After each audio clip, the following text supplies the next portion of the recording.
Thank you for choosing Tox News, your only source into police resigning en masse. I am your host, a leftist made of straw. Today's date is April 23rd, 2021.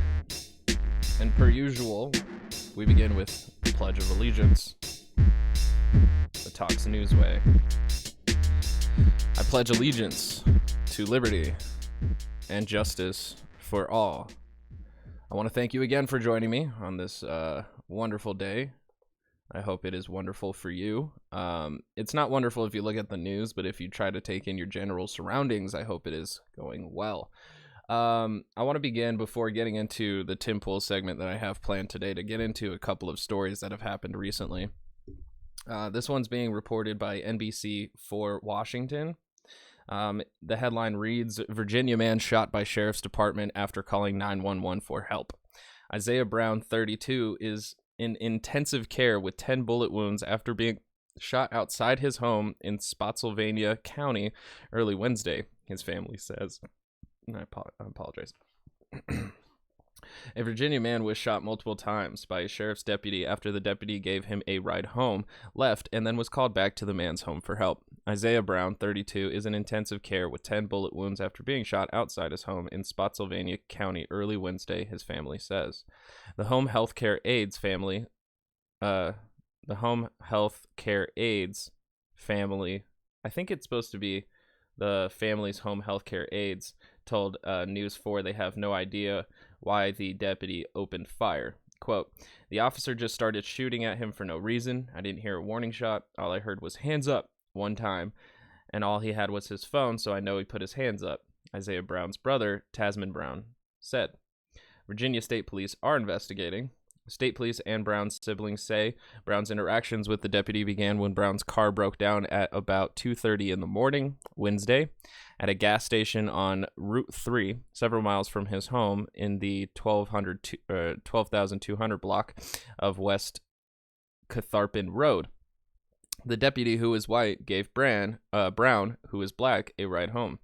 Brown's brother talked with the deputy when they arrived. He was like, your brother's fine. He's not in trouble. His car broke down, and I gave him a ride.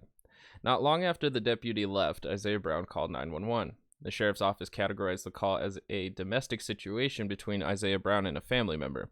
A source within the county sheriff's office said he was complaining about his brother. Tasman Brown said he believes his brother just wanted a ride back to his car because he was worried it might get towed. The same deputy who helped Isaiah Brown earlier returned. Within minutes, he opened fire. Isaiah Brown's siblings said the deputy, whose name was not released, started shooting for no reason. Quote, I'm just trying to figure out where he felt the threat at, to feel the need to shoot, unquote, Yolanda Brown, his sister, had said. The deputy then began CPR. The family says Isaiah Brown was in surgery and was wounded in the face, neck, chest, and pelvic area. He was unarmed, the state police confirmed. Isaiah Brown's family said they're frustrated that police haven't shared more information with them. They're seeking a lawyer and have contacted the NAACP.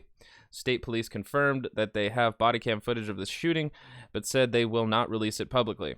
They said they could not immediately comment on any motive or circumstances related to the shooting. Investigative findings will be turned over to a special prosecutor for review. So the reason why I'm coming with these stories is that they're tragic, and also, too, in the previous episode, Ben Shapiro and the others were talking about how leftists are not going to be satisfied just off of the verdict of Derek Chauvin, that we should praise the system for finding a murderer guilty of murder, and we should all go home. But we're looking at the systemic issue here is whether or not there is going to be proper accountability for this case here with Isaiah Brown. And the fact that the NAACP is being contacted means that there's already not enough being done in making progress towards holding this officer accountable, if what he had done was unjustified, and it's sounding very much so that it might be.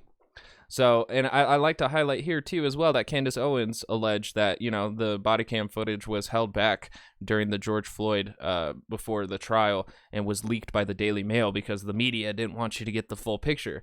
And here, again, in the same circumstance as George Floyd, the body cam footage is not being released due to the state police not wanting it out publicly. Why would they not want it out publicly?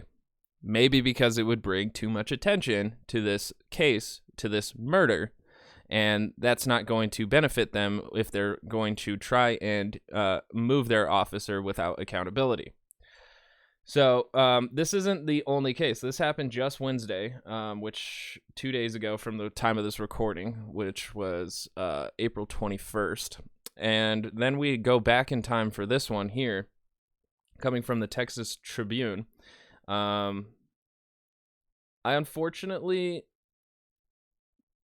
not going to read the entire article just because of the time for the segments, and my reading voice isn't very compelling.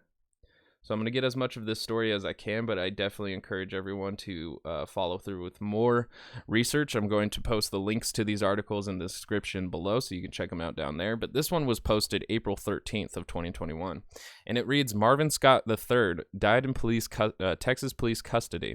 His family will protest until the officers involved are arrested. For the past 4 weeks, a group of up to 40 protesters has gathered outside the Collin County Jail nearly every night around 9 p.m. They hang signs, draw on the sidewalk with chalk, and decorate the chain link fence, celebrating the life of Marvin Scott III, who died while in the custody of jail staff in March. Consistently, their memorials have been taken down by county staff. I found out I had MS April of 2017. One of the articles is just starting to play. Oh my god, this... I drive with Uber because oh my god, I love to drive. I am so sorry. The MS far out of my head. Oh my goodness. There's no way I can. Oh my god, there's nothing I can do about this ad either. I've got to go home and. I am so sorry about that. In one of the articles that I have open, this video just started playing. And Jesus, you couldn't skip or pause the ad. Like, you could only go through it. But now I'm finally at a point where I can pause it. It's paused. I apologize for that. I did not see that coming. I've been on these websites for a minute and it just opens up randomly. That's crazy. So to move on, you know, I'll just keep it mute for just in case. So I'm going to begin from this next point right here. Consistently, their memorials have been taken down by county staff, but that doesn't deter his sister, LaChae Batts, from returning every day with other community members outside the jail in McKinney. Quote, "We just do it again," Batts, age 28, told the Tribune Sunday, her voice hoarse from chanting all day. "They want us to stop, to go away. We're going to remain until the officers are arrested." On March 14th, Scott was arrested in Allen, nearly 15 miles from where he lived in Frisco, on a marijuana charge. Authorities said he had less than 2 ounces, a misdemeanor. The 26-year-old, who received a schizophrenia diagnosis 2 years ago, sometimes used drugs to self-medicate, the marijuana, according to the family's lawyer, S. Lee Merritt. After Allen, officers transported him to Texas Health Presbyterian Hospital for what police called strange behavior. He was taken to the county jail. There, officers restrained Scott, used pepper spray, and covered his head with a spit hood, a controversial device meant to keep a person from biting or spitting on an officer. Scott became unresponsive late that night and was pronounced dead at a hospital. Though 7 of the sheriff's officers have been fired after initially being put on administrative leave, and another resigned while under investigation, the family and protesters say they don't plan to stop until the officers have been charged with a crime. The officers' names have not been publicly released. The Collin County Sheriff's Office, which operates the jail, said personnel information cannot be released due to pending civil service appeals.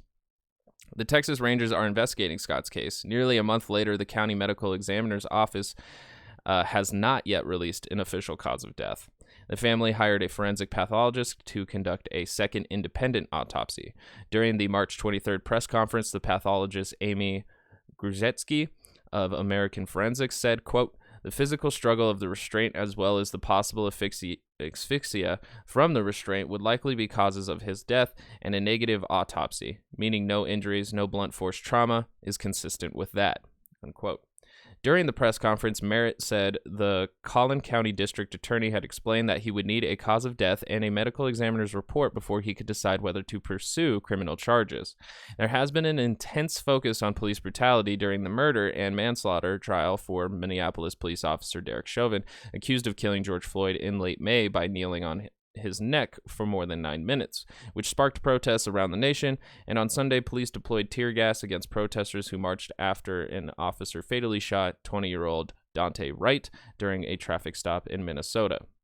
Scott's family said they did not receive any communications about his arrest and death until the next afternoon, when they received a text message from the medical examiner's office.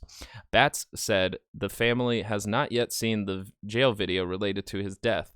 The footage has been provided to the Texas Rangers, said a representative from the Collin County Sheriff's Office.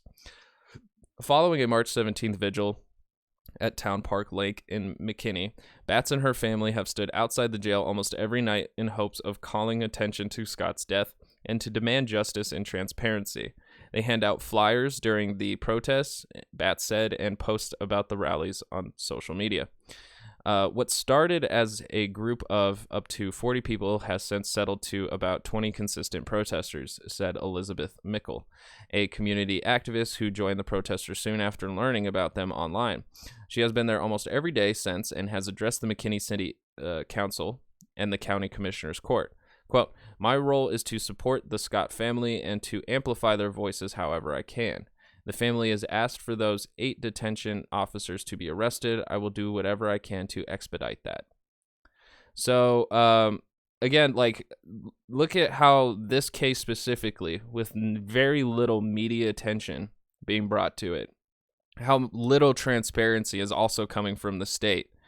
This is exactly indicative of why George Floyd's case is spoken about in the way that it is that with as much attention as George Floyd's case got, it's not being swept under the rug in the same way that Marvin Scott III is. And this is very indicative of that, because this case here is not getting very much attention at all. And without feeling enough public pressure, they do not see the urge to bring justice or clarity, even truth, or even just the matter of facts to the family of Marvin Scott. This is just very indicative of exactly how the justice system has operated beyond the Derek Chauvin trial. So, like, when Alexandria Ocasio-Cortez tells you that Derek Chauvin's trial was not justice, these are the cases that she is talking about. So I have one more here, and this one comes from WUSA 9 in Maryland. And it says, Maryland state trooper shoots, kills teen that had a knife and airsoft gun, officials say. This was also written around April 13th, and it begins here. A Maryland State Police trooper responding to a pair of 911 calls shot and killed a teenager who was pointing what investigators determined was an airsoft gun at him, authorities said. The shooting occurred after state police received 2 911 calls about someone acting suspicious. Superintendent Woodrow Jones II told a news conference. The first caller said he thought the person had a gun, left a telephone number, but didn't give an address before hanging up. A second caller gave a street address for the suspicious person that was a short distance from the Leonardtown barracks, but the caller hung up before identifying themselves. Jones said the trooper who responded alone encountered Peyton Ham, 16, who said he had a gun and a knife. According to the superintendent, a witness said they saw Ham in the driveway of the home in a shooting stance and pointing a weapon at the trooper. The trooper fired at the male, wounding him, Jones said. According to other witnesses, Ham then pulled out a knife and tried to get up. The trooper ordered him to drop the knife before he fired again, Jones said, adding that the trooper reported the shooting and called the emergency personnel while other troopers gave him first aid. Ham was taken to a nearby hospital where he was pronounced dead. An investigation revealed that the weapon Ham wielded as an airsoft gun, which is commonly used to shoot BBs, and which Jones called a close representation of an actual handgun. The teenager was white, as is the trooper who shot him, according to Maryland State Police spokesperson Greg Shipley. The trooper, who has been with the state police for 2 years and 7 months, has been placed on administrative leave pending the investigation, Jones said. The trooper was not hurt. he added. Maryland State Police troopers don't wear body cams. And Jones said investigators will look for video from the surrounding area. He said dash cam video didn't capture the incident. That's like, honestly, and then in the final pieces here, it's Leonardtown is about 60 miles southeast of Washington, D.C.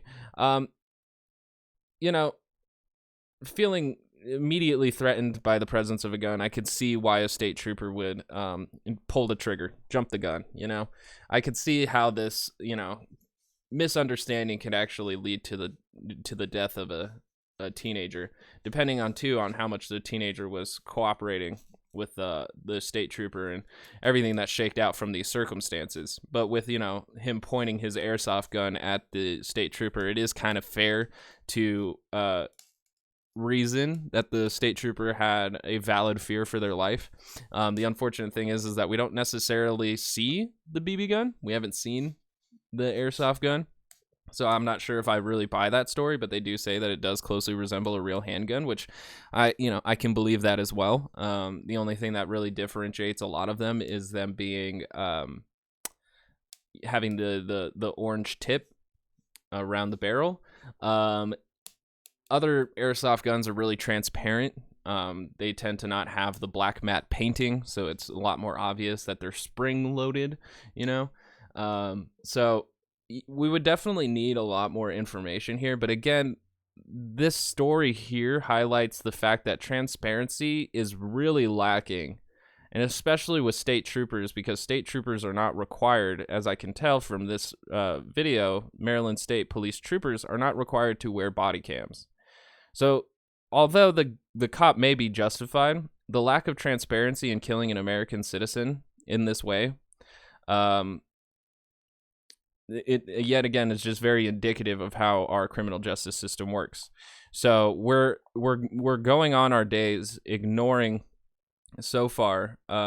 It's a very fresh story, but Isaiah Brown's dying just this last Wednesday. We'll see whether or not transparency actually comes through and accountability as well, because this one sounds especially egregious. 10 shots killed Isaiah Brown when all he really wanted was a ride back to his car. Marvin Scott, what got him killed was wearing a spit hood.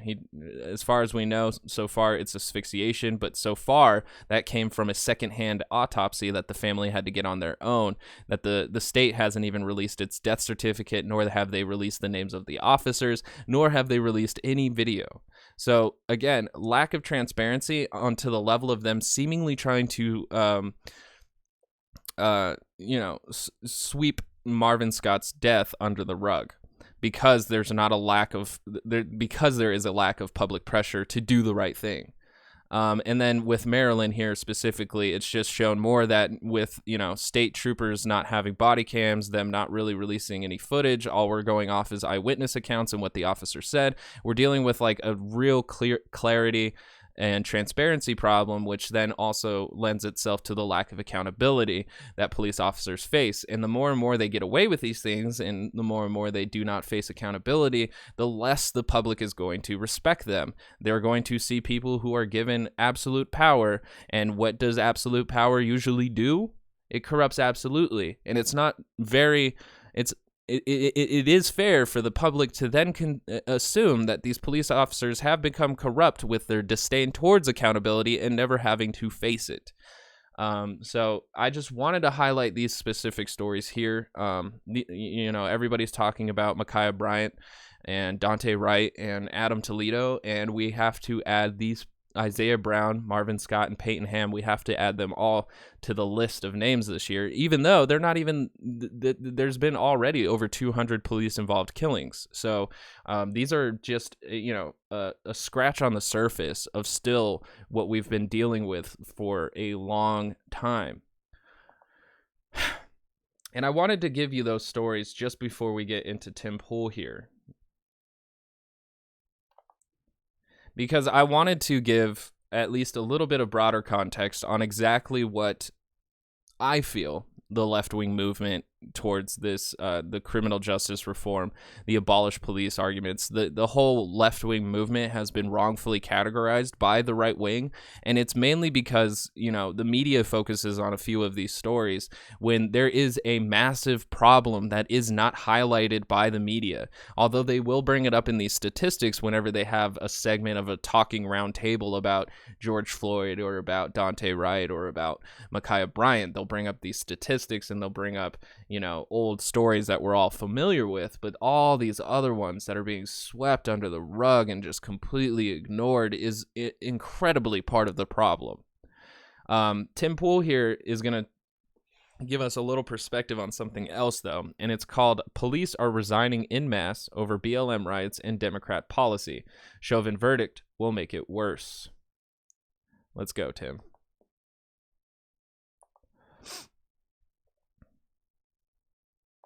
Oop. I just realized that I had the thing muted just in case that video ad came back for some reason, but let me fix that.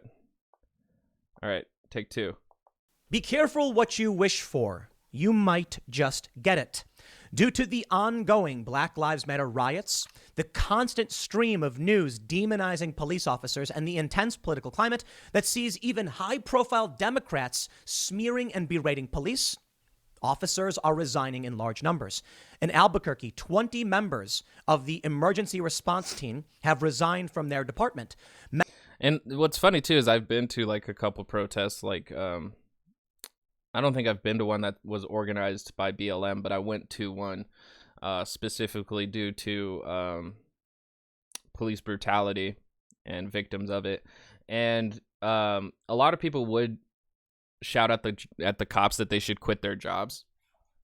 And I think what they had meant is that they want to see the immorality of the institution of our policing and have that immorality hit their heart, and that's what would cause them to lose their job. It's like, hey, I can't work for a system that's this unethical and unjustified. This isn't why cops are quitting in this Tim Pool segment. It's actually the opposite. They don't like not being respected. They don't like the idea of having to face accountability for their actions. That's why they're resigning, rather than actually feeling the immorality of how many people are dying innocently at the hands of police. Yeah, that's not the reason for them. Many departments are saying they're struggling to recruit new people. Applications are at an all-time low, a historical low. Some departments are saying that they are struggling to reach the amount of officers they need, and thus, in many jurisdictions, we are seeing crime skyrocket.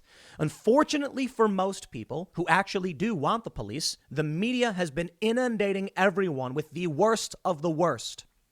That's the name of the game. The squeaky wheel gets the grease, and police brutality news generates clicks. So the left is actually winning on this one.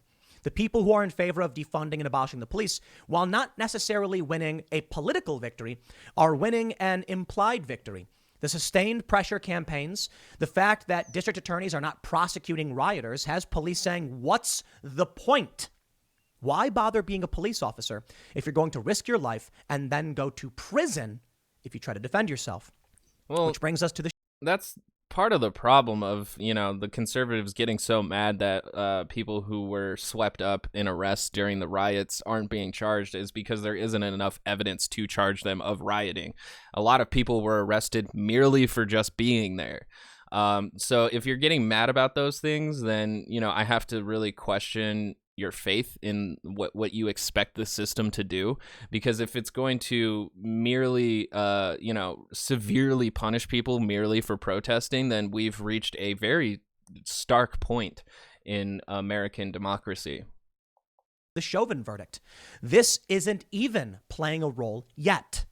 The resignations in Albuquerque came 2 days ago. That was the day, I believe, of the Chauvin verdict being read. So this news was before we even knew that Chauvin was going to be found guilty. Perhaps the trial itself, perhaps the criminal charges were enough for many officers to say, I ain't playing this game anymore. And you know what? I think it's the right move for everyone. Now, the left is going to come out and they're going to say, oh, look. It's funny, too, because they're not quitting because, of the amount of abuse that protesters have been taking in, which, there's plenty of documentation of, police using tear gas. Even after the city bans it, they'll still use tear gas. Flashbangs are incredibly, harmful to your ears, and batons, rubber bullets. They've been abusing the crap out of protesters while protesters are abusing the crap out of buildings. They're hurting people, and that's not why they're quitting. It's not the abuse on humanity. It's because they don't want to keep going up on these lines against the protesters who just don't seem to be quitting. And also the political means of this, they don't want to be used as political tools, which I think is fair, but you chose the wrong job to not be a political tool, dude. You're an arm of the state. And yeah, there's so many better reasons to want to leave the force of the police department right now if you were actually concerned with social justice. I hate to invoke that because I'm sure a lot of cops hate SJWs, but if you were truly interested in social justice and the accountability of authority, then you would resign from the from your police department in hopes that they would come up with a better solution. Not what's going on here. That's not what's going on here. Look at the right wingers all salty. Tim Pool's all upset. No, I'm chilling. I got out of the cities. I've said to everybody, you want to get out of the cities, and these cops should not, stand for this. If the people are saying we don't want you here, respect the wishes of the people and go. Yeah, if only everyone could afford a compound skate park mansion like Tim Pool, then they would be so much happier and they wouldn't need the police. Shortly after 1:30. Sad reality. Oh my God, another one is playing. They got the first of 2 911 calls about a person acting suspiciously. He reported to the dispatchers that there was a guy acting suspicious who thinks has a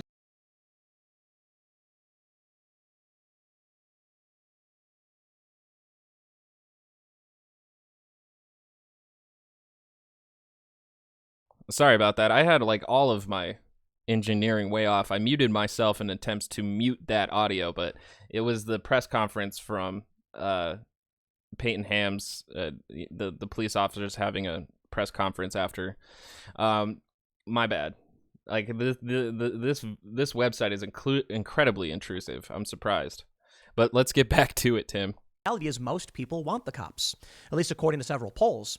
And when we saw Minneapolis actually try to defund and abolish their police, residents went nuts. Crime was skyrocketing, and it backfired. I guess the issue is these people who are upset when the police leave aren't doing anything right now to stand up for the police. Overall, yes, I bet the city council voting to abolish the police would affect police morale, which is actually more direct to what would be the cause of the increased crime and decrease of police response time, which has been associated with these kinds of protests before. Is that when a police officer kills someone of a community, the community protests, the cops lose respect of the community, their morale also goes down. It's a kind of domino effect. So it's not just because they voted to abolish the police force. I always think context is a little bit more important than Tim does. So be it. The only result is that cops are going to leave, and I think it's completely obvious this would be the case. My advice to all of you is to move out of cities and to become big fans of the Second Amendment and the right to defend yourself. I don't live in an area with a police department anymore, so I understand those that live in cities are probably worried about this. Unfortunately, not enough people stood up and did enough, and now the cops are leaving. In Baltimore, even back in December, hundreds of officers short for their department. In places like Akron and New Jersey, they're saying they need to recruit more people.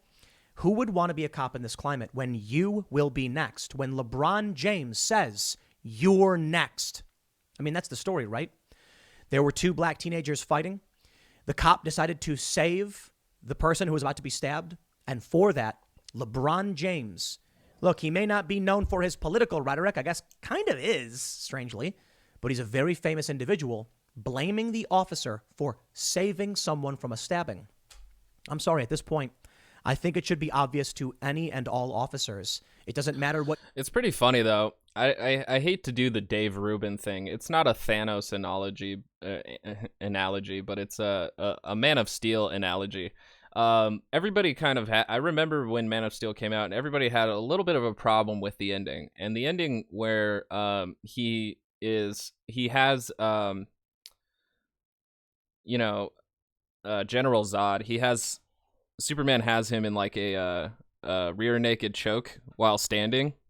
And there's a family in the corner, and General Zod says, like, you're going to have to decide. And he shoots his lasers out and starts aiming them towards the family. And seemingly, Superman's only option was to kill General Zod. But the thing is, though, is that fans recognize that, no, he didn't. Like, he literally could have flown away with him. He could have just flown away with him. And although that wouldn't have immediately stopped the chaos of General Zod being an incredibly powerful alien being who could cause massive damage beyond actually stabbing somebody with a knife, but it wasn't his only option. And what I find fascinating too in other Superman movies is that killing actually isn't an option, and he always tries to find a solution to where nobody has to die. Now, comic books are always playing with that idea of, somebody's got to live and someone's got to die kind of circumstances here, but you do have to kind of question in Ma'Khia Bryant's case of whether or not the cop had to shoot them, if the gun should be the first or the only option. So I think it's worth bringing up. It's really hard for me to push charges on that police officer, and this might be the wrong take on it, but I definitely do think at least that we should take a look at police training and police tactics in this specific case, because going to your gun, like, that's immediately what he did as he arrived to the scene, and as the knife began to become more in play, that's when the gun was used as an option. So I do have to kind of wonder of whether or not the cop could have done something better. The thing that I find most disgusting about it is yes, members of the community came around and shouted Black Lives Matter, and the cops were on the other side then shouting back Blue Lives Matter, which is really bad, mainly because the officer's life was not in danger. Ma'Khia Bryant was about to stab somebody else, with her back turned to the police officer. So shouting Blue Lives Matter on top of the dead body of someone who was not a threat to the police officer, with the officer not considering more options, maybe, or just not even having the mental resources to come up with more options. It's a bad circumstance, and cops should reflect on it. And I think we need to, I don't want to say step away from the accountability case on this, but I think the unfortunate thing is that the state is going to side with the police officer, and we're going to have to then really focus in on police tactics and strategies and methods to de-escalate a situation without having to take a life. What you do, you will be the bad guy, and perhaps we should respect the wishes of these communities. Well, let's rate what's going on with these departments, and I'm going to break down for you a lot of the latest news that shows, for better or for worse, Black Lives Matter is getting what they want. Now, these departments aren't being abolished or defunded, but they are faltering, and that is an erosion in favor of Black Lives Matter. Now, before we get started, become a member and watch all these really great segments. So the thing is about him using the word erosion is that it's very convenient for the conservative talking point, because they need people having the idea that culture and society is denigrated, so that when they apply more force or legislation that seems to be really against our principles, but in the name of national security, that we're easily sold on it. And, it has a lot to do with like how Marxism can enter America once everything is so degraded. Fascism can do the same exact thing. I do think that the interesting thing is that if there are a lot of police officers leaving the force, I do think that leaves the opportunity for the state to refocus its resources and priorities into, reforming the police departments in the way that they say they want to. Again, like, not even that bad of an idea to dissolve the police departments as we know them and still retain the officers who would like to join the force that we create in the aftermath of it. And the aftermath that I would want to see after a police department is abolished and something is built new is a much more transparent and democratic institution than the current police departments that we see. Sheriffs are usually voted in office. County chief police officers usually are not. And then, the requirement for body cam footage is being pushed through the George Floyd Justice and Policing Act. So there's at least that, where federal troops will now start carrying body cams. But as we saw with the Maryland, with Peyton Ham, state troopers do not have to wear body cams. So there's still more transparency to reach with our policing in America. So if we're going to take this opportunity of a weakened police force, I think it's a great chance to actually build up a stronger, more peaceful peacekeeping institution. You will be shocked when you see it. Check it out, become a member, and don't forget to like, share, subscribe, hit that notification bell. Let's read the first story from Fox News. Officers resign from team that polices protests, tired of being managed by politics. They say an Albuquerque police union leader explained on Monday why several officers left the emergency response team following a protest, stressing that morale is gone within the police department. Police Officer Union President Sean Willoughby also noted on Fox and Friends that officers don't feel supported and don't trust their leaders. He stressed that Albuquerque officers are tired of being managed by politics. 17 officers, 1 lieutenant, and 2 sergeants resigned from the team that handles protests. 1 lieutenant and 2 sergeants resigned from the team that handles protests following. This is just in Albuquerque too. Like Minneapolis saw a much a bigger loss of police officers, but like a lieutenant and 2 officers, okay. Like, cool. Like that honestly sounds like the perfect kind of weeding that you want to do for police officers who are entitled to respect, to police officers who don't like that their political leaders don't hold back accountability from them. So this sounds just fine to me. Following a counter protest earlier this month, KOB4 reported. According to the media outlet, an armed man who was taunting demonstrators was detained by field officers during the protest, and at the time of his arrest, the man was not charged. Albuquerque Police Department officials reportedly reversed that decision, and an officer was placed on leave as an investigation was conducted. The outlet noted that according to the APD, there was a breakdown in the chain of command about whether charges would be filed against the armed man. A spokesperson for the Albuquerque Police Department did not immediately respond to Fox News' request for comment. However, KOB4 reported, citing a statement from the APD, that the department's chief made it clear that we cannot have a breakdown in communication during critical incidents. We have worked hard to earn back the public's trust. The statement reportedly continued, we will lose that trust if we resist accountability and culture change. I'm a big fan of police accountability. Big fan. And I suppose what the left is pulling off is what they would call a big ask. This is something that Donald Trump talked a lot. It's where you say, hey, I'll sell you this bottle of water for $100. And when someone goes, that's insane, you say, okay, about $20. And they go, ooh, 80% off. Even though $20 for a bottle of water is nuts. The idea is the left is going to come out and say, completely dismantle and abolish police. And then everyone's going to be like, whoa, stop. Let's just reform the police. Compromise, right? They want to force everyone further to the left while acting like it's actually a compromise when the ultimate goal will be hard police reforms and a restriction of their power. I'm not entirely opposed to it. I mean, police reform, I'm all for. Police accountability, 100%. The problem? The media is lying to you. We see these videos. A woman tried to stab a teenager tried to stab another woman in Ohio.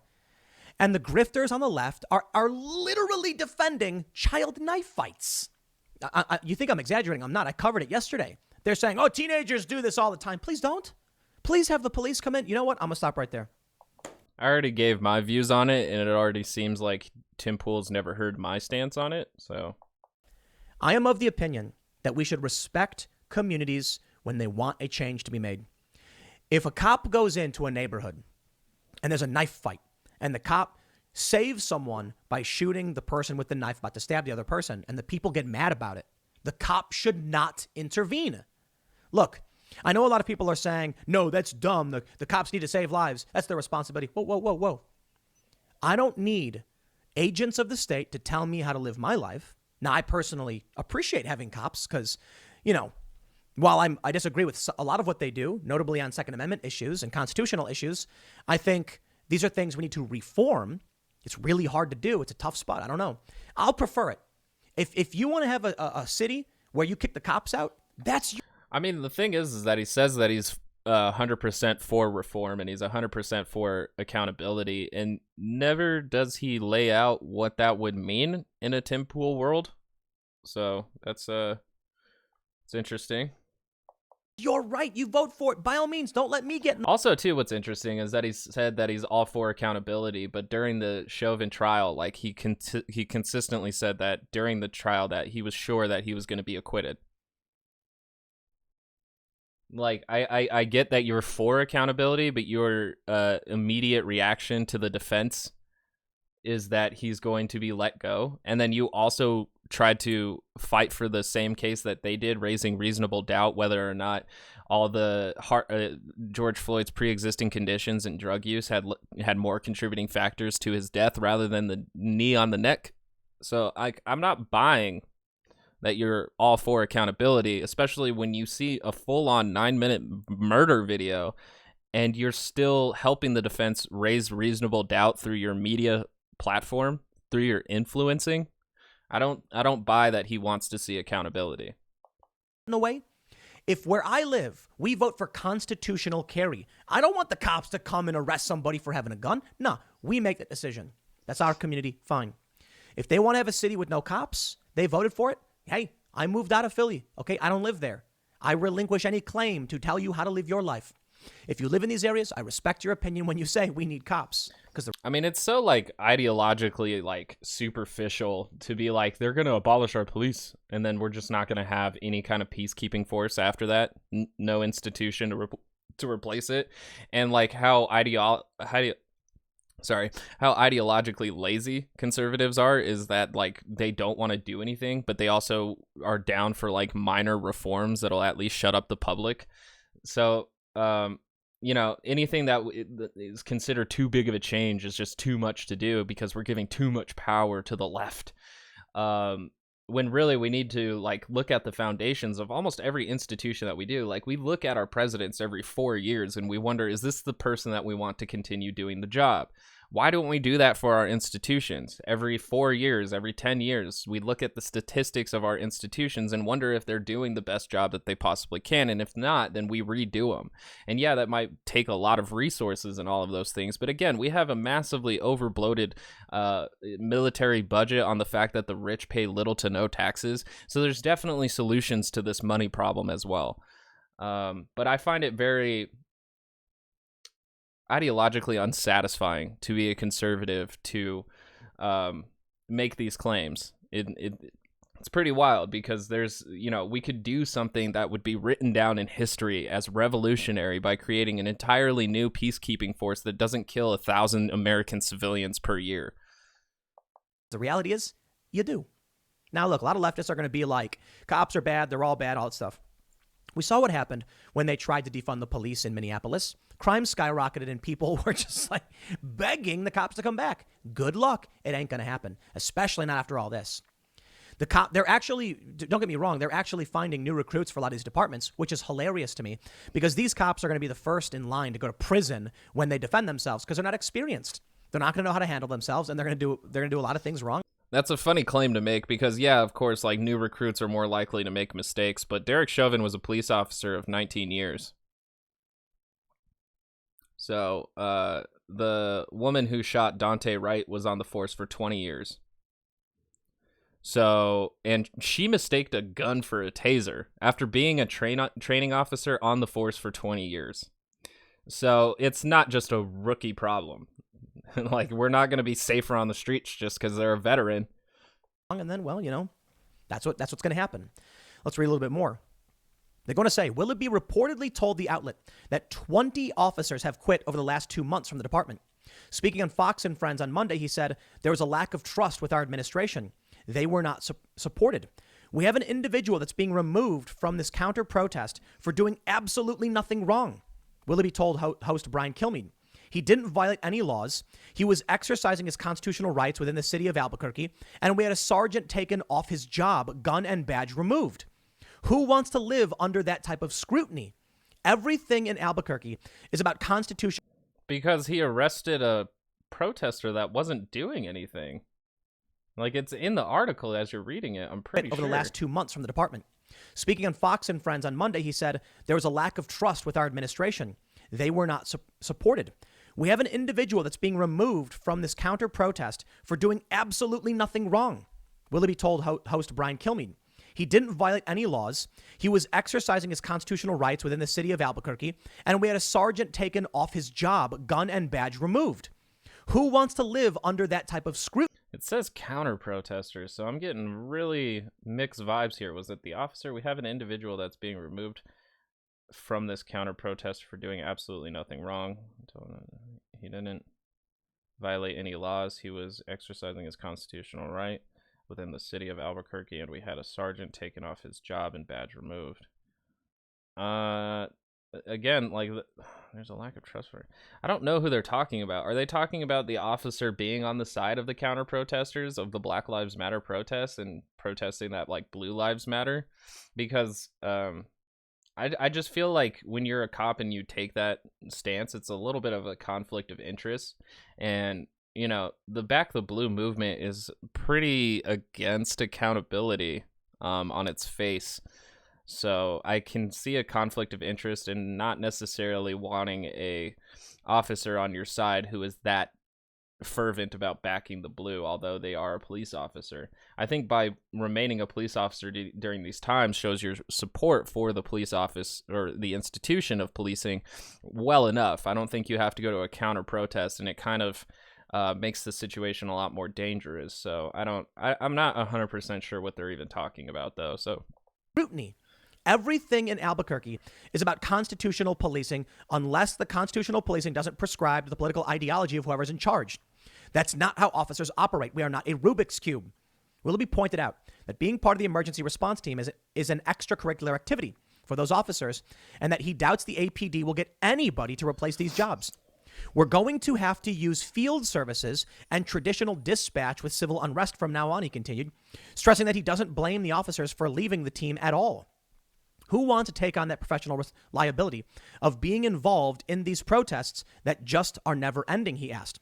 The Albuquerque Police Department reportedly said the resignations won't impact crowd control operations in the future.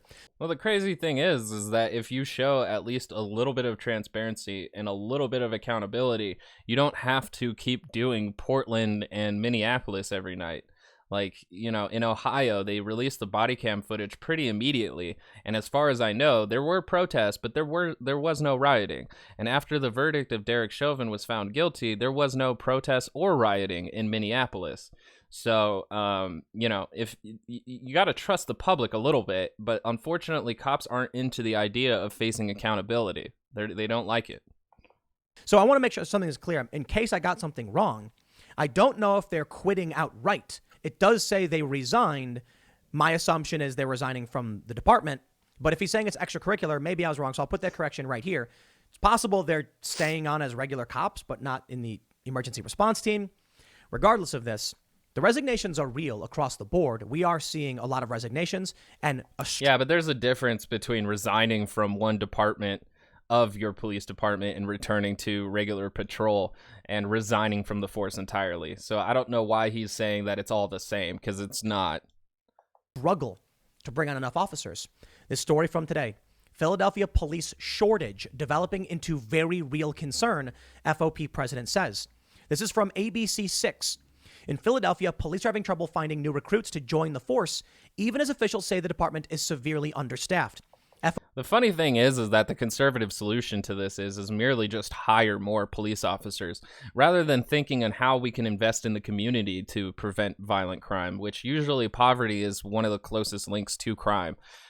So rather than refocusing resources and priorities into investing in low-income neighborhoods to uplift them in the economic ladder, while also doing necessary police reforms, maybe even abolishing them so that you can create an entirely new process of policing. They're just not taking this opportunity. and it's really indicative of how our government rolls pretty much all the time, is that when we reach points of crisis, we don't really do everything we can to alleviate the situation so that it never happens again. We make these tiny incremental changes so that it's slightly different, but we still get the same results over and over and over again. FOP Lodge president John McNesby says it's kind of like a perfect storm developing. The eye of the storm revolves around several issues, including a dramatic rise in the number of Philadelphia police officers filing for retirement, a diminishing pool of young people who even want to be a big city cop, and the suspension of new officer training because of the pandemic. So again, pandemic plays a role, and retirements play a role as well. Under normal circumstances, there would be dozens of new recruits coming in for training every 3 months. Now, though the most recent class graduated last December, and the next one isn't expected to begin until next month. And you got to remember that once you go into the academy, it takes you about 10 months to finish. So we're not looking at putting any boots on the ground until maybe next spring, a year. Okay, hold on. You're going to be saying, hey, Tim, they're talking about retirements and the pandemic and saying they're just trying to find people to hire. Why are they struggling? Why do people not want to be big city cops? I think you need only look at what that officer just said. It is due to the political climate, probably well, maybe not exclusively, but I think to a great degree. It's rooted in the fear of accountability, because honestly, if cops were not afraid of facing accountability and if they were more transparent, then there would be a lot less need for protests and the animosity held between their communities and the ones who police those communities. So the system's not doing enough to try and bring the communities and the police departments together, and neither is the police department trying very hard either. So blaming merely public opinion on this is wrong when it's clearly a systemic issue. He says, then you throw in the recent changes to the department's residency rules, mandating all police trainees live in Philadelphia before they enter the academy. Nobody is going to move to Philadelphia hoping they get a job. They want to make sure they secure employment, then move in, he said. Richard Vona, director of the Bucks County Police Training Center, said all of these issues are also inspiring younger officers from the city to seek employment in the suburbs and not just from Philadelphia. His spring testing dates are filling quickly. The application is... That's pretty great. They don't know the statistics. There was a statistic recently that crime in suburban areas is on the rise while cities is on the decline.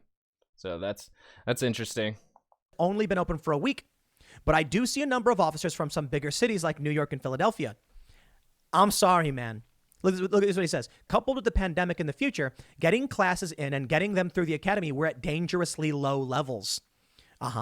Could it possibly be that nobody wants to be a cop in a city where they're going to go to prison? Yes, I think that's fair to say. And here we go. I don't just make these things up. This is from ABC 6, okay?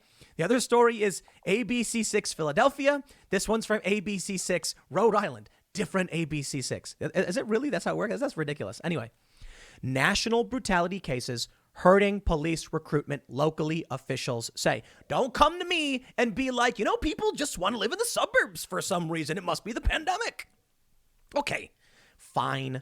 I'll say yes. I will give you that one to a certain degree. But come on. We know the national brutality cases are hurting police recruitment. Here's what they report. Attleboro, Massachusetts.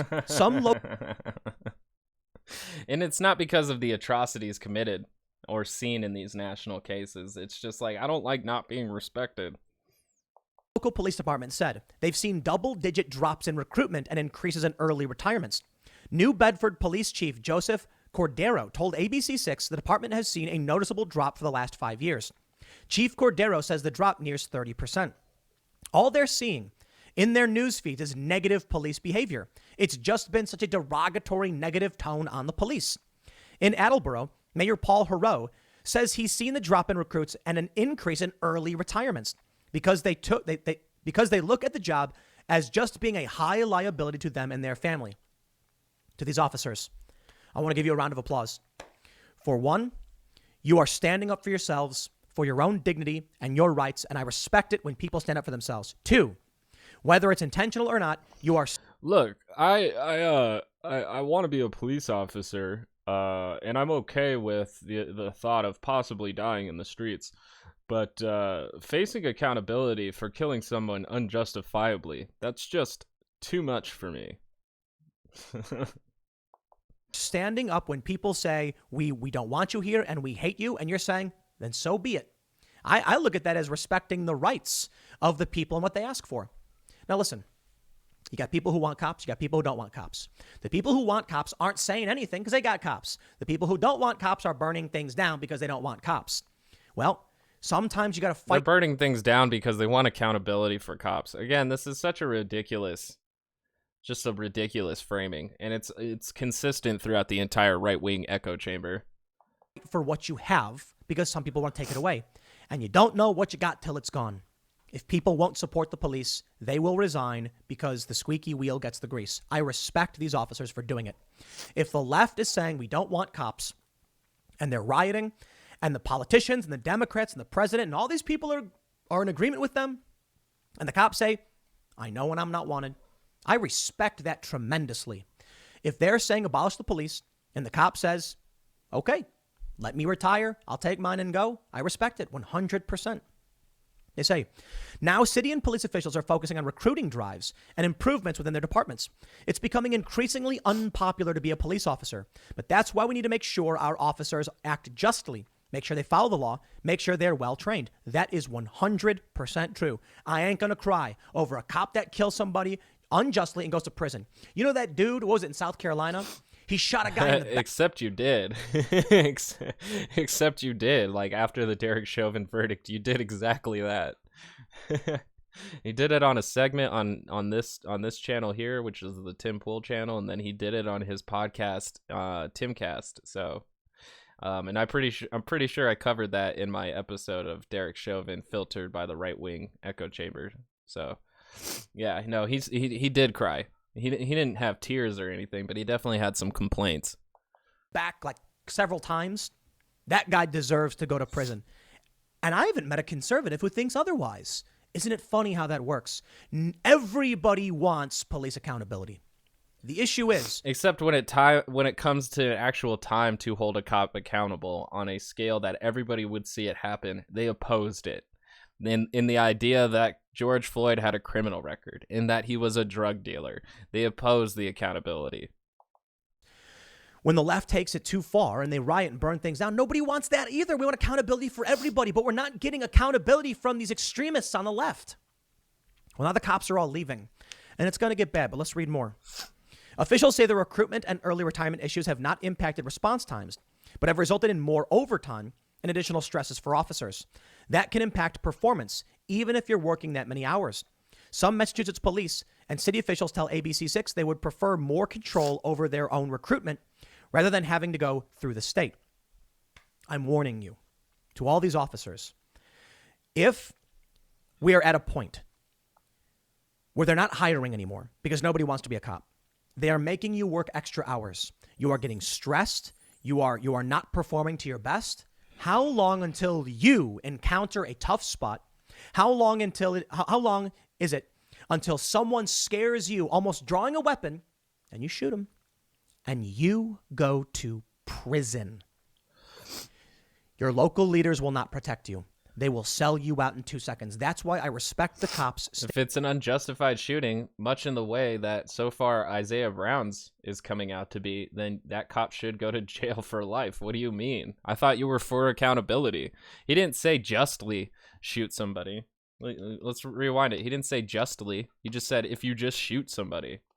To all these officers, if we are at a point where they're not hiring anymore because nobody wants to be a cop, they are making you work extra hours. You are getting stressed. You are not performing to your best. How long until you encounter a tough spot?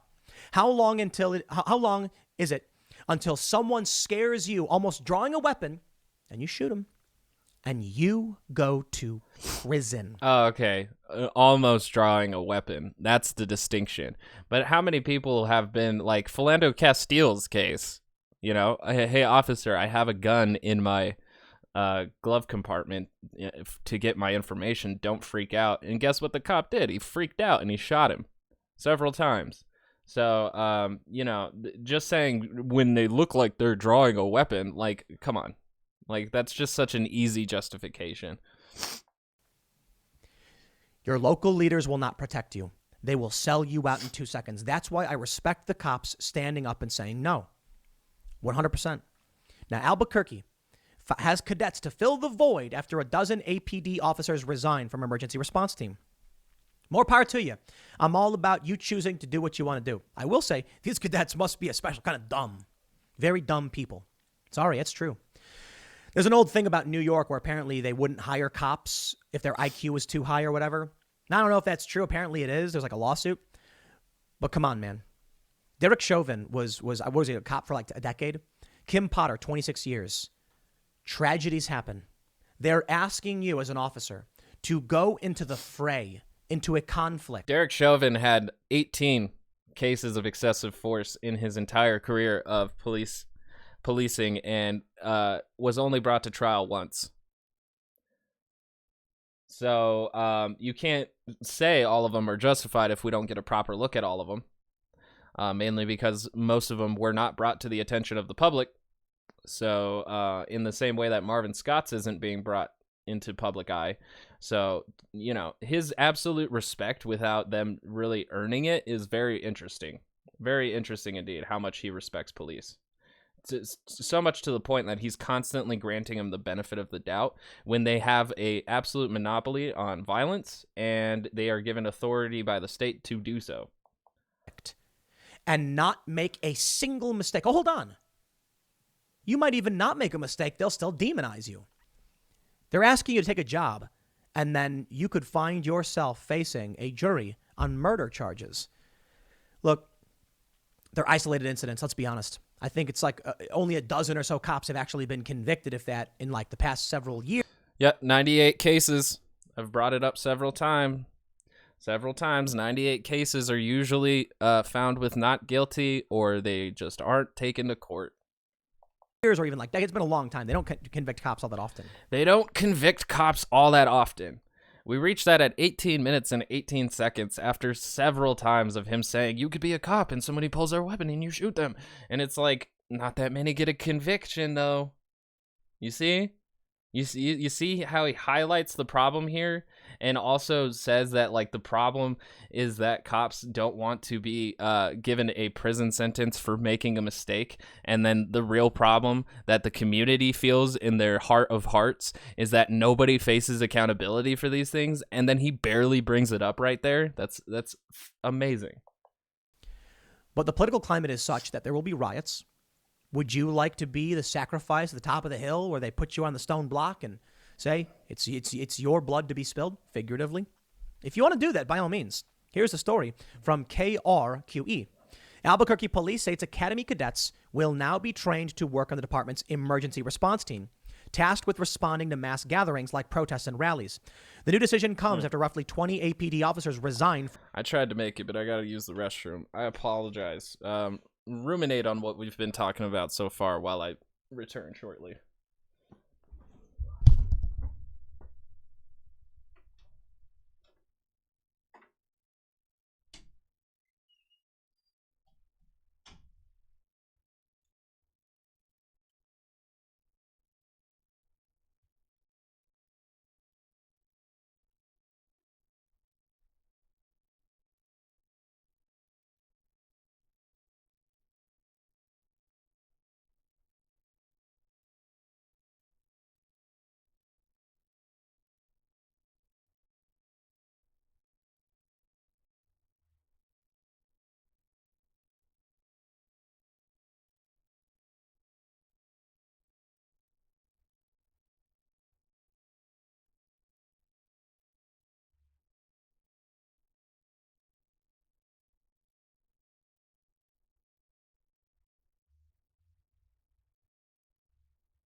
All right, I do apologize for the wait.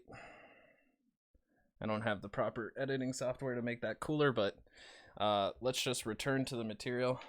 Thank you for your patience. From one unit following a recent protest at Civic Plaza. The Plaza protest drew hundreds of people chanting against white supremacy. Came in response to a wave of expected White Lives Matter rallies. In response to the recent ERT resignations, APD Communications Director Gilbert Gallegos said those slots are not being filled. It's exactly what that dude said before, remember? They're not going to be able to fill it. Gallegos. Like I'm almost certain it's Gallegos. Gallegos. He says the department currently has 51 ERT members, more than what APD says it had 1 year ago before the 2020 protests. The 2020 protests emerged. Yeah, they're riots. New police academy cadets are now going to be trained to serve on the emergency response team. I like how he names any protest a riot. The riots. You know, even though that study came out, 97% of protests were peaceful. Just ignoring reality because it benefits the narrative conservatives have been pushing, is that every single protest is a riot coming to destroy your town. For their first year as sworn officers, Gallego said in an email sent to KRQE, field units will be available to assist if needed. Please think about what this means. The riots aren't going to stop, and they're going to be sending out inexperienced police officers. That's going to get bad. That's going to get bad. Sorry, it is. Look, if they're going to throw veterans under the bus, if even a veteran cop is not going to be able to handle these situations, I don't think cops are doctors. I don't think they're psychologists. I don't think they're marksmen. I don't think they're black belt Brazilian jiu-jitsu masters or whatever. That means there's going to be issues where they try their best and it's not good enough and someone gets hurt. Well, now, these inexperienced people with even less capabilities, I think it's very likely I think we'll see it won't take too long before we get some Albuquerque cadets facing the chopping block, you know, being led away in chains, in a perp walk, in an orange jumpsuit. But that's their choice. Like, by all means, do what you got to do. Over in New Jersey, they're seeking state police recruits, but applications are historically low. I mean, how many times do we got to see a story like this? Isn't it kind of obvious to you guys right now what's happening? Congratulations to Black Lives Matter. I mean that sincerely. They wanted to abolish and defund the police. They're getting it. Awesome. The politicians wanted this. I think it's fair to say local residents don't. Check it out. Over in Akron. Akron police hiring 50 new officers looking for diverse candidates. All right, that's cool. They're looking to hire 50 new officers. What does that really mean? Well, I find that interesting that he used that as a segue, as if the public isn't okay with the cops resigning and that they're crying for police. And then he moves into this story, which isn't about that so far. So let's see if it expands on that. We can change the framing. Akron feels that they need more police. Why is that? I wonder. Maybe an increase in crime? Maybe they're short for the year. Akron who? The cities or the state officials? Or the local officials? Akron who? You know? My favorite thing, though, check this out. They say in 2019, Akron Police reintroduced its academy and started paying cadets $28.30 an hour with benefits. The maximum age was raised from 35 to 40, which Caprez says was done to attract both diverse candidates and military veterans. Yeah, 2019, we were still seeing a lot of protests, not nearly as bad as 2020. But perhaps it's because they're struggling to recruit. Perhaps the issues of being a cop are extend beyond these past few years. I think it's fair to say. I mean, we've seen street battles and riots for some time now. Perhaps it's just not good enough to be a cop. It's not worth the animosity, the anger. Raising the age pool just means look, with all due respect, I'm not trying to be mean, but they're desperately searching for people willing to be cops. Something is going on in it. I mentioned this in a previous segment, but if you're listening on the podcast, you'll hear this in a minute. 500 officers short, Baltimore City FOP says. More officers quit than hired in 2 years. 500. This is from December, well before the Chauvin verdict. Kimberly Klacik, who you may know, who ran for office in Baltimore, says the number is now 700 officers short. You know what that means? Don't take my word for it. I'm going to show you. This is from February 14th.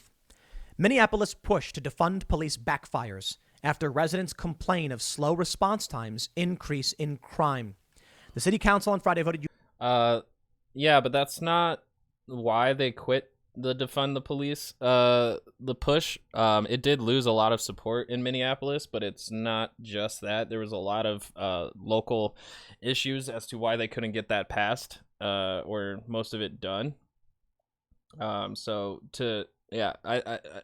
very interesting that this is coming from Fox News, because of course it's going to take a very myopic view rather than a nuanced exploration of the situation. Unanimously to approve $6.4 million in additional funding for the police department. Wow. They just jammed a bunch of money back into funding the police, which they should have done in the first place. It's an old story, but I want to give you some context. It's not necessarily the funding of the police that's 100% of the problem, unless you are trying to defund in order to abolish. But it's always been about refocusing and reprioritizing the budget. If they're really that short in recruitment, and that's why the police department had asked the money, then I can see the point here. But even so, I do find the leadership incredibly weak to not take this opportunity to really transform the police department. If they can't get rid of the entire institution, then they should work with the foundations and work on the interior of completely transforming that in order to bridge the gap between respect of the community and respect of the police officers. But that opportunity is obviously not being taken by any of these places that are seeing a downturn in police recruitment, because it seems like when you have this kind of circumstances that you actually need to work on the rebranding anyways, because the public image is ruined, and the people who want to become police, that image is also ruined. So what it sounds like to me is that they actually do need to do a massive rebranding campaign of the peacekeeping force in the United States. And so I don't know why we wouldn't take this opportunity to make big changes in, like what I've already said, is making police departments much more transparent and democratic. Minneapolis on Friday backtracked on its initial plan to defund the city's police department in the wake of George Floyd's death.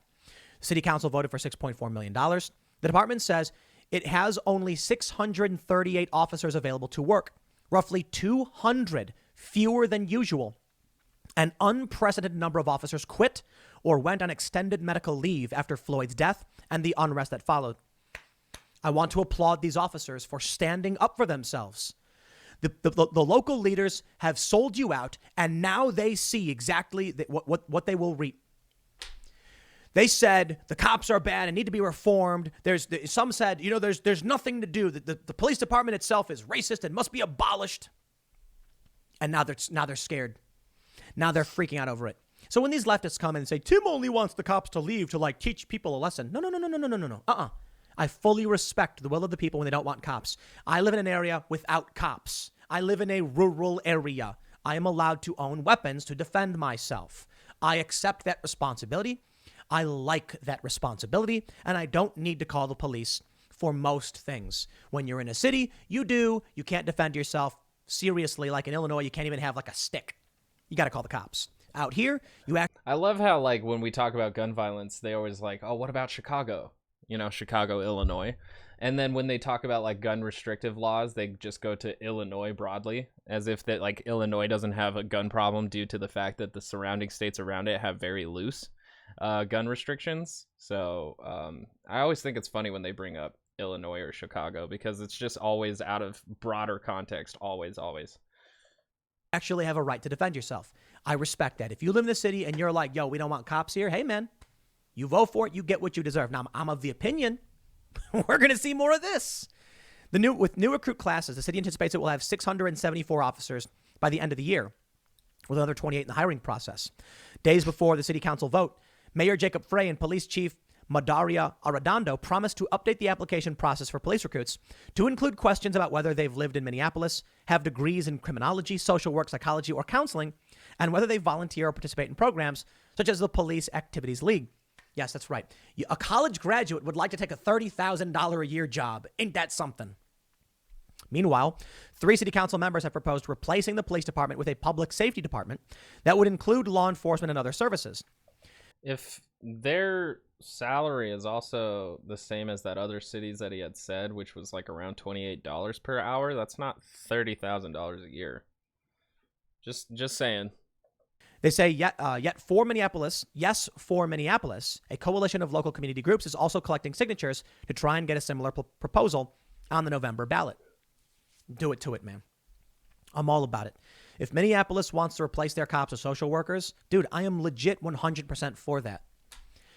If you live in Minneapolis, if you're not for that, will go vote. I support you in your opinion, but I'm telling you this right now. The people who don't want cops are screaming and yelling and supported by the people who get elected. The people who I like that he just quickly said that he supports social workers being alongside police, but also like you also have the right to your opinion and you should vote for your leaders who don't support that. It's a weird middle line there, but I do want to bring up this article from NPR. It says that, and it comes from March 8th, 2021, 6-month experiment replacing Denver police with mental health teams dubbed a success. A Denver City Council member who supports defunding police weighs new success of replacing cops with mental health teams. 6 months in, the team has responded to almost 750 calls without one arrest. Let's turn now to Denver, where mental health teams have been subbing in for police on certain calls. That 6-month experiment has now been dubbed a success, and city leaders are poised to expand it in a big way with an infusion of tax money. Some advocates say spending on police alternatives needs to include a reduction in police funding overall. Colorado Public Radio's David Sox reports. So I'll include that link in the bottom below. You can actually listen to it. It's a 4-minute listen, so you can do that. You don't have to read the entire article, but yep. Adding social workers to mental health calls seems to be working. who want cops, I guess, aren't saying anything, and then they're voting for the people who want to get rid of the cops. Who am I to judge? Who am I to come to your city and tell you how to live? I ain't going to do that. We can sit back. That's funny, Tim, because it's kind of part of the social contract, you know, not telling, coming up to somebody and saying you have to live exactly how I live, but you have to live in accordance of society, knowing that it's a give and take relationship. So even though what you perceive somebody telling you how you should live, most of these things that we're discussing usually tend to deal with how we live. So Back and we can gloat. And we can be like, oh, you see what happens in Minneapolis. But hey, man, that's your call. 100%. I put it this way. I live in an area where you're allowed to have guns. And, you're actually allowed to constitutionally carry, as it were, where I live. So you probably might know where I live. If somebody has a weapon and there's a shooting or whatever, and it's a tragedy, it's an accident, I accept that as of the ramifications of freedom. It's not easy. We don't want it to happen, but I understand that sometimes accidents do happen. I understand that if people are worried and they're defending themselves, they got to be responsible for what happens when they fire that weapon. I think people in New York should have that same right. I don't want someone to tell me how to live. I don't want people from the big cities voting for the laws where I live to be changed. That's why I'm not a fan of Joe Biden and his gun control. I'm going to say the same thing. I lived in the Philly area. I left. I now absolve myself of any right to claim they should live a certain way within reason. We as Americans have to respect certain policies, certain rights, and certain responsibilities, because what happens if people in other areas like Philadelphia start moving to places where I live and then voting where I live and making things worse? So I do recognize we want these cities to function. We don't want them to fall apart. There's a balance. Libertarian versus authoritarianism. People in these big cities want social workers. They can have it. You get people like LeBron James, and I'm going to tell you something tragic, all right? You ready for some tragedy? LeBron James. I just want to highlight again in the description, there's the NPR article that highlights that adding social workers to police mental health calls has been a success in a 6-month period. So James claims his words have been twisted to create more racism after he posted "You're next" threat to a cop who shot Ma'Khia Bryant. We saw the other day, many people on the left were defending teenager knife fights. It's the most insane thing I've ever seen. But don't you get it? They want it. There's a breaking news story right now where I honestly want to know how Tim Pool doesn't think it's valid to question police methods, though, in that circumstance, because I think it's a very valid point to question the methods of how to de-escalate a situation. a 38-year-old woman ran up to her ex-lover and put a bullet, put a bullet in this person's head. No cop intervened. No national outrage. No Black Lives Matter marches. Nobody cared. I care. I don't like seeing that. Then what are their names? If you care so much, what are their names? But he's going to move on. I know that. The thing is, though, is that, yes, it is a tragedy. And hopefully the man who his face is on video, so he's definitely going to go to jail. It's not a systemic issue. It's not authorized state actors executing people. So that's why it's not sparking a protest for accountability and justice for somebody who's very likely to face accountability and justice for their murder. When you have police officers who do not face accountability in most cases, that's when you get protests. It's a very easy fine line to notice if you're not a partisan hack. I don't want people to live that way. But if they don't want law enforcement there, and they're not going to complain about it, why am I? Why are you? Look, there's another story. I don't want to pull it up. It's just nightmarish. 13-year-old girl, I think it was charged with stabbing someone to death. Could have been this Ma'Khia Bryant did the same thing. When the police intervened in the Ma'Khia Bryant incident, the locals yelled at the police, said, "Why did you do that?" Yeah, why did you do that? Let me tell you guys something. A cop comes into a neighborhood, they're fighting. This woman's got a knife. The other person doesn't. The cop intervenes and they say, "Why did you do that?" There's a national outrage. Democrats start tweeting saying it's a tragedy, it shouldn't have happened. In New York City, a woman runs up to another woman, puts a bullet in her head. No one cares. I do. But I'm not going to complain about the laws they vote for and the things they want. Clearly, Black Lives Matter doesn't care about this. I'm not going to force them to care about it. I'm not going to sit here and be like, "Why don't you care more?" I'm going to be like, people don't care about a lot of things. All right. Well, so Black Lives Matter, of course, could probably reach a point to where a lot of their focus is organizing communities, doing mutual aid and more direct action that doesn't have to deal with criminal justice. But it's an organization mostly focused on criminal justice. So it's a really dumb argument to make. Of course, we could have better organizations that help communities directly, but this one is specifically focused on changing our criminal justice system from the racist profiling bent that it's been on for decades.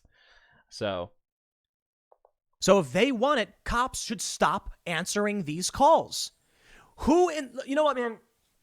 These cops are literally getting a call where it's like, "Please come, people are fighting." And they're like, "I know nobody wants me there. I know they're going to get mad at me if I go there. I know I likely will go to prison if I intervene. I'm going to go there anyway."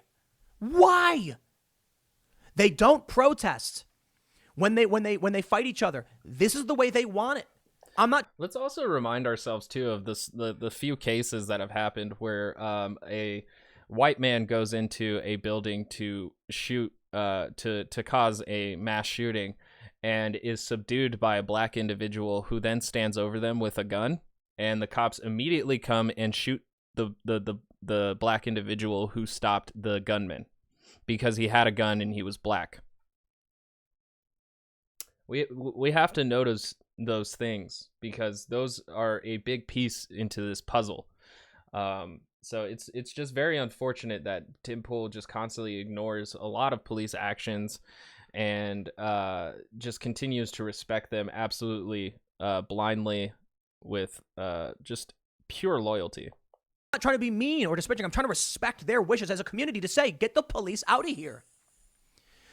If you live somewhere and you say no cops, then the cops should respect that. If you want to have retribution killings and gang violence and you vote for that, far be it from me to tell you how to live if I don't live there. Granted, if you come to my neighborhood, then you should respect how we live as well. I'll respect the rules you want. Please respect the rules I want where I live. I am trying to say this with the utmost sincerity. I respect Black Lives Matter in this community saying they don't want police. So I'll put it in the description below, but on November 11th, 2018, Jamel Robertson, a 26-year-old African-American security guard for Manny's Blue Room Bar in Robbins, Illinois, was fatally shot by Ian Covey, a Midlothian police officer responding to a call of shots fired at the bar. Robertson was working for the bar as a security guard when 4 people were non-fatally shot by a gunman. After Robertson subdued and pinned the shooter to the ground, he was shot by Mid-Ethiopian police officers arriving at the scene. Cavey was placed on paid administrative leave while the shooting was investigated. Witnesses stated that Robertson was wearing a vest that had the word security printed on it, while an Illinois State Police preliminary investigation stated he was wearing plain black clothing and no markings identifying him as security. Convenient. The ISP, or the Illinois State Police, report stated the Mid-Ethiopian officer gave Robertson multiple verbal commands to drop his gun and get on the ground, while witnesses said the officer shot Robertson not even 5 seconds after ordering Robertson to drop the gun he had in his hand. Let's go to the investigation and legal proceedings here real quick. The ISP are handling the investigation into the fatal shooting of Robertson. The officer was placed on paid administrative leave in the meantime. The officer has been with the Mid-Ethiopian Police Department for almost 7 years, assigned to Patrol Division, and is also a SWAT team leader.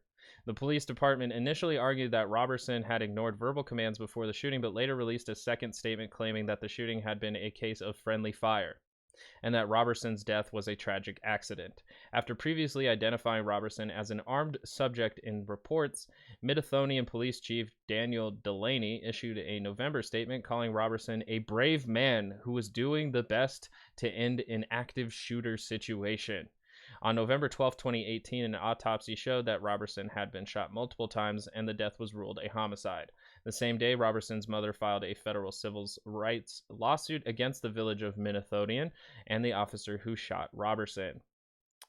As far as I know, there has not been any accountability for the murder of Jamel Robertson, who stopped a gunman from killing more people.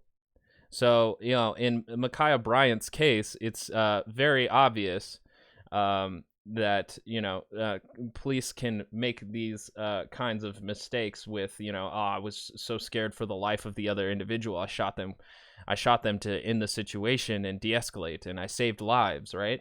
But shooting of Jamel Robertson, there's no justification of this other than the cop is incredibly incompetent. Cops should stop going into these places when people ask them not to. It's plain and simple. Why is a cop going into a poor neighborhood, going into a black neighborhood where people have asked them not to, and they're like, I'm going to do it anyway. It's the law. Don't people have a right to their own neighborhoods? If someone leaves that neighborhood and goes and commits a crime somewhere else, the cops can enforce and arrest this person. But don't go to someone's house where they're telling you not to. I don't think police... Amazing. His solution, rather than reforming the police so that it is better respected by the community, and they also have greater respect for themselves because they're not afraid to face accountability. His solution is just don't police the neighborhoods that don't like you. That's amazing. That is the conservative solution. Should just assume they're, the heroes who are entitled to go wherever they want and do whatever they want because they're the good guys. I just don't see it that way. I'll be honest with you guys. I understand that people do want police. They do. But if they're not going to stand up and ask for it, this is what's going to happen. We're not getting stories of national outrage when people in their own communities are hurting or killing each other because these groups... Because it happens everywhere all the time, every day, and those people who do those things face accountability for their actions. Cops do kill people almost every day and face little to no accountability. So that's the dividing line here. Don't care about that. So what do they care about? They don't want the cops to do it. You got it. I agree with you. I think more conservatives should get on board with that, and I respect these officers for leaving. There are areas where we would welcome these officers. All these Albuquerque officers, you come to my neighborhood, people will pat you on the back, clap for you. They'll buy you pizza, and they'll say, thanks for coming. We thank you for your sacrifices. And if these communities don't want you there, stop going there. It's only going to get worse. The Chauvin verdict will have a serious impact. But I think everyone's going to get what they want in the long run. There are people who live in these cities who want the cops. I get it, but you're in the minority. If you're the only one standing up and no one else is, you're in the minority. You might think most people tell the pollsters, we want cops, but they're not willing to do anything to maintain that. I say this, actions speak louder than words. You can tell me you want $1 million, but you ain't willing to roll up your sleeves and go I mean, it's like Tim Pool, who says that he wants accountability, but also, too, isn't willing to do anything about it. work for it. I don't believe you. If you support the cops, you speak out in defense of them, well, those are words. You get out, you go to a city council meeting and you say, please don't do this. Those are actions. Still just words, but actions do speak louder. So add some actions to your words. I guess we can only sit back and see how this unfolds in the following months and years. So I'll leave it there. Next segment's coming. All right. Yep. So that's Tim Pool's insightful take on that. And with that, that is the end of the episode. I will have all my sources in the description below. I hope to have video coming back here soon at some point so that, you can easily see the same sources that I'm seeing on the YouTube channel, which is also, if you're listening to the podcast, there's a link in the description below to find the YouTube channel. I used to do videos for these things, but my computer right now doesn't have the CPU power to do so I don't. Other than that, you can find this on all podcast platforms. If you're watching on YouTube, you can get it on the go. Follow me on Twitter at ToxinPod, TOXNPOD. Let's see, like if you liked it, disliked if you don't. Rate, review, subscribe, comment, do all of those things, and also have sensible discussions about what we should do with policing in America. And I will catch you next time in the Tox Zone.